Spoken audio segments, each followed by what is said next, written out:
قال النبي صلى الله عليه وسلم تفرقت بنو إسرائيل على 72 ملة وتفترق أمتي على 73 ملة كلهم في النار إلا ملة واحدة قالوا من هم يا رسول الله قال ما أنا عليه وأصحابي নবী করিম সাল্লাল্লাহু আলাইহি ওয়াসাল্লাম এই হাদিসে ইরশাদ করেন বনি ইসরাইলরা 72 কাতারে বিভক্ত হবে, আমার উম্মত 73 কাতারে বিভক্ত হবে, 72 কাতারে জাহান্নামে যাবে। একটা মাত্র দল যারা জান্নাতি, একটা মাত্র দল যারা কামিয়াবি, একটা মাত্র দল এটা হলো সফলতার দল, একটা মাত্র দল সেটা হলো জান্নাতে যাওয়ার দল। সুবহানাল্লাহ। সেই দল কোনটা? সেটা হলো মা আনা আলাইহি ওয়া আসহাবি। নবীজি বলেন আমি যে পথ মতের উপরে প্রতিষ্ঠিত, আমার সাহাবায়ে কেরামের পথ মতের উপরে যারা প্রতিষ্ঠিত, এটা হলো ওই জান্নাতি দল, এটা হলো সেই সফলতার দল, কামিয়াবির দল। এই দলেই বান্দা নিঃসন্দেহে আল্লাহ তাআলা গফুরান দুনিয়ামত দিয়ে ভর্তি সেই জান্নাতে পৌঁছে যাবে। এজন্য এই সম্মিলন থেকে, এই উলামায়ে কেরামের বিশেষ মজলিস থেকে জাতিকে মেসেজ দিয়ে দেওয়া হয় যে নবীজির পথ মতের উপরে প্রতিষ্ঠিত, সাহাবায়ে কেরামের পথ এবং মতের উপরে প্রতিষ্ঠিত এই দলের প্রতীক হওয়ার জন্য বিশেষ মেসেজ দিয়ে দেওয়া হয়, আহ্বান করা হয়। আমরা যখন এই আহ্বানে সাড়া দিব, এই আহ্বানে আমরা যখন সহমত হব, নিঃসন্দেহে এই এরিয়া থেকে, যে এরিয়া থেকে আহ্বান দিবে ওই এরিয়া থেকে আল্লাহ তাআলা মঙ্গল ও কামিয়াবের পথ খুলে দিবেন। সুবহানাল্লাহ। সম্মানিত উপস্থিতি, আমরা সেই পথে পথিক হওয়ার জন্য নিয়তকে সহি করে নিয়ে আমরা এই প্রোগ্রামে স্বতঃস্ফূর্তভাবে সমবেত হব। শেষ টাইম পর্যন্ত আমরা অবস্থান করব। উলামায়ে হক্কানির পথে পথিক আমরা, উলামায়ে হক্কানির সঙ্গী আমরা, তাদের পথেই আমরা চলতে থাকব, তাদের মতকে অনুসরণ করেই চলব। তাহলে আমাদের পথ শান্তির ঠিকানা জান্নাত হবে। قال النبي صلى الله عليه وسلم من أحب سنتي فقد أحبني ومن أحبني كان معي في الجنة। নবী করিম সাল্লাল্লাহু আলাইহি ওয়াসাল্লাম ইরশাদ করেন যে আমার সুন্নতকে মহব্বত করে সে যেন আমাকে মহব্বত করলো, যে আমাকে মহব্বত করলো সে আমার সাথে জান্নাতে থাকবে। সুবহানাল্লাহ। সবচেয়ে বড় ফাওয়ারওয়ালা তো ওরাই যাদের জিন্দেগি সুন্নত দিয়ে ভরা, যাদের খাবার থেকে নিয়ে আবার ঘুমানো পর্যন্ত, ঘুম থেকে ওঠার থেকে নিয়ে আবার ঘুমানো পর্যন্ত সুন্নতের বাহিরে নয়, সুন্নতের উপরে অটল অবিচল, সাহাবায়ে কেরামের মত পথের উপরে অটল অবিচল।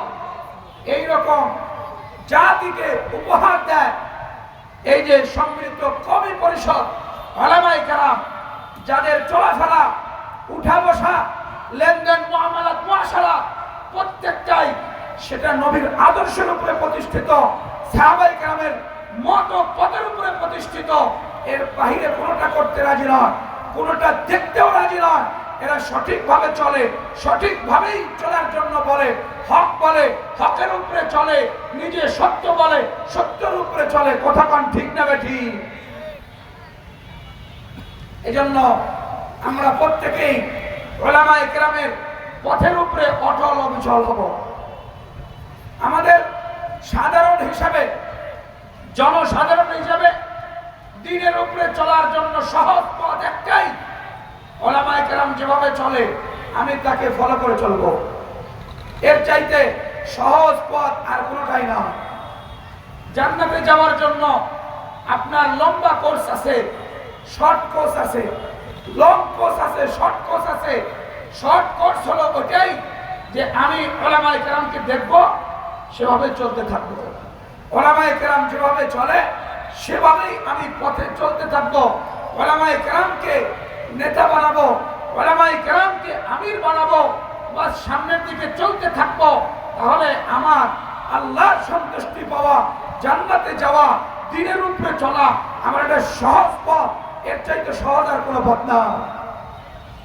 কিন্তু কিছু দল বের হয়ে গেছে যারা উলামায়ে কেরামের পথের উপরে চলতে রাজি না, উলামায়ে কেরামের পথের উপরে নিজেকে চালাইতে রাজি না, উলামায়ে কেরামের বিরোধিতা করা, উলামায়ে কেরামের সমালোচনা করা তাদের কাজ।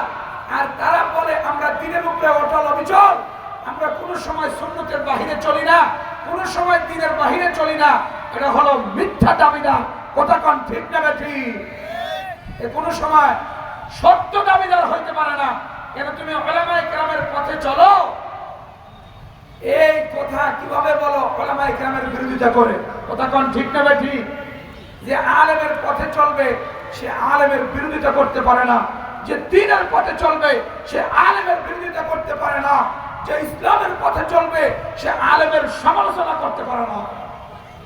এজন্য আমাদের বড়রা উদাহরণ দিয়েছেন কোরআনে কারীমের ভলিউমের সাথে। কোরআনের ভলিউম এটা ফেসে ছাপা হয়ে আসছে। প্রেসে যদি ভুল কোনো আয়াত ছেড়ে গেছে অথবা কোনো ওয়ার্ডের জায়গায় অন্য ওয়ার্ড উঠে গেছে, শব্দ কোনো কালিমা এগুলো ভুল হয়েছে, তো কোরআনে কারীমের এই নসখা এই ভলিউমের ব্যাপারে ফতোয়া হইল, এটা আমরা আলমারিতে রেখে দিব যত্ন করে, এটাকে তেলাওয়াত করব না।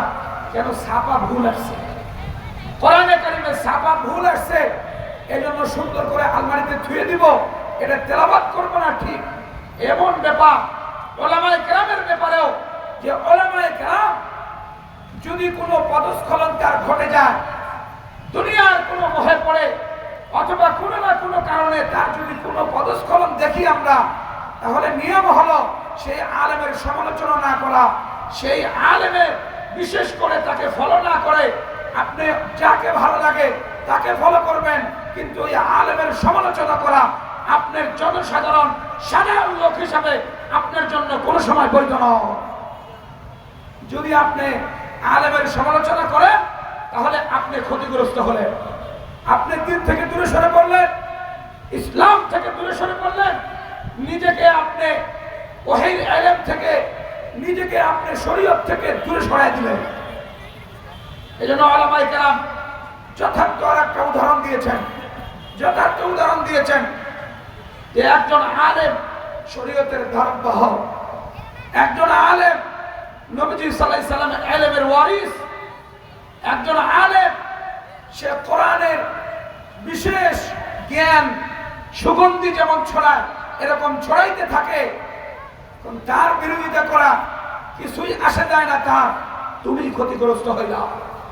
আতরের ডিব্বা মুখ যদি খুলে দেওয়া হয় তাহলে ঘ্রাণ ছড়িয়ে পড়বে, তুমি বদনাম করে এখানে বিভিন্ন কথা বলে তিরস্কার করে কোনো সময়ের জন্য তুমি কোনো আতরের ঘ্রাণকে আটকাইতে পারবে না। ঠিক আলেম তার ইলমের প্রচার, দ্বীনের ধারক বাহক, সেই ওহী বহন হিসাবে সে সামনের দিকে অগ্রসর হইতেই থাকবে। তার কোনো ত্রুটি বিচ্যুতি যারা পাবে তারা সতর্ক করবে। তুমি সাধারণ লোক সমালোচনা করার কারণে তুমি নিজের দ্বীন থেকে দূরে সরে পড়বে।